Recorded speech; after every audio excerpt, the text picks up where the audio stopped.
What is money? We use it every day, working for it, saving it, spending it, worrying about it. It dictates our lives, our social status, and for some, even our moral compass. Isn't it ironic how wars are fought, lives are lost, and countless sacrifices are made for something that isn't even real? And yet, most people don't understand what money truly is, where it comes from, or who controls it.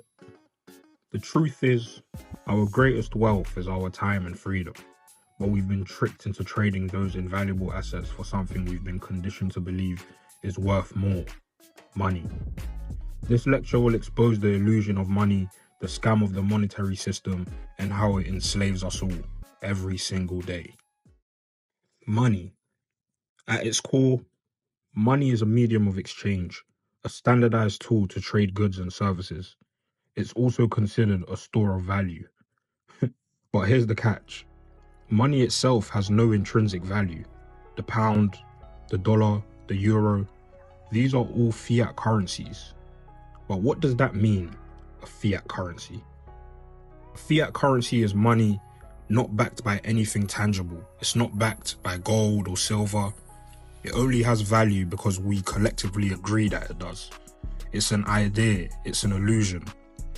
Monopoly money is also fiat currency, but the difference is the government legally enforces its currency as money, and we pay taxes with it. The only difference between monopoly money and the money we have in our bank accounts is that we've been tricked to believe that there is a difference. But in reality, there is no difference. It's all the same. Everything is monopoly money. Here's where the rabbit hole gets deeper. Further proof that money isn't real. Central banks, which are privately controlled entities by the way, they create money out of thin air and lend it to the government at interest.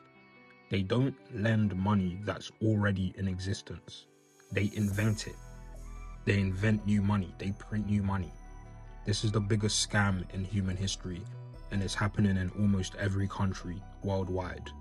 The United States, the world's economic powerhouse, leads this system. They create money out of nothing while the rest of us trade our finite time on this planet for something that isn't real. To make matters worse, over 90% of money isn't even physical. It's just numbers on a screen, digital entries in a system. And yet, if an ordinary citizen tries to print money, they go to prison. Meanwhile, central banks legally commit this act every single day. As Professor Richard Werner explains, banks create money, they don't lend it. When a bank gives out what is called a loan, it basically pretends that you have deposited the money. It has to invent the liability. This is how the money supply is created. When central banks print more money than there are goods and services to match, we get inflation. This devalues your money. The more money they create, the less valuable your savings become. Every second you keep your wealth in fiat currency, it loses value. Think about it. Every year, your money buys less than it did before. Inflation is a hidden tax on your wealth, and it's all caused by a system that continuously prints money out of thin air. As Henry Ford once said, "It is well enough that people of the nation do not understand our banking and monetary system, for if they did, I believe there would be a revolution before tomorrow morning." The purpose of the system is debt slavery. The monetary system is not designed to empower you, it's designed to enslave you. The borrower is the slave of the lender, and this principle applies to individuals and governments alike. Governments borrow money from central banks and tax citizens heavily to pay interest on loans created from nothing. Meanwhile, central banks remain behind the scenes, controlling the system and pulling the strings. The public directs its anger at governments, unaware of the true power brokers. This is why financial education is deliberately excluded from schools. The system doesn't want free people. It wants obedient debt slaves. Slavery hasn't been abolished. It's just been redesigned. So what do we do now? Do we yield and succumb to the pressures of the monetary system? How do we break free? Well, the first step to freedom is understanding that money is not real. Saving large sums of fiat currency is futile because its value erodes every second. It decreases every second. The system is rigged against you. So how do you win? Number 1, stop storing wealth in currency.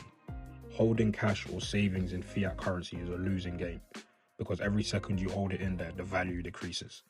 Number 2, invest in assets. Use money to acquire assets that appreciate faster than inflation. Things like real estate, precious metals, or businesses. Number 3, educate yourself. Learn about the monetary system, banking, and alternative ways to build wealth.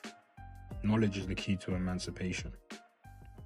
As long as you're trading your time and freedom for something as meaningless as fiat currency, you're a slave to the system.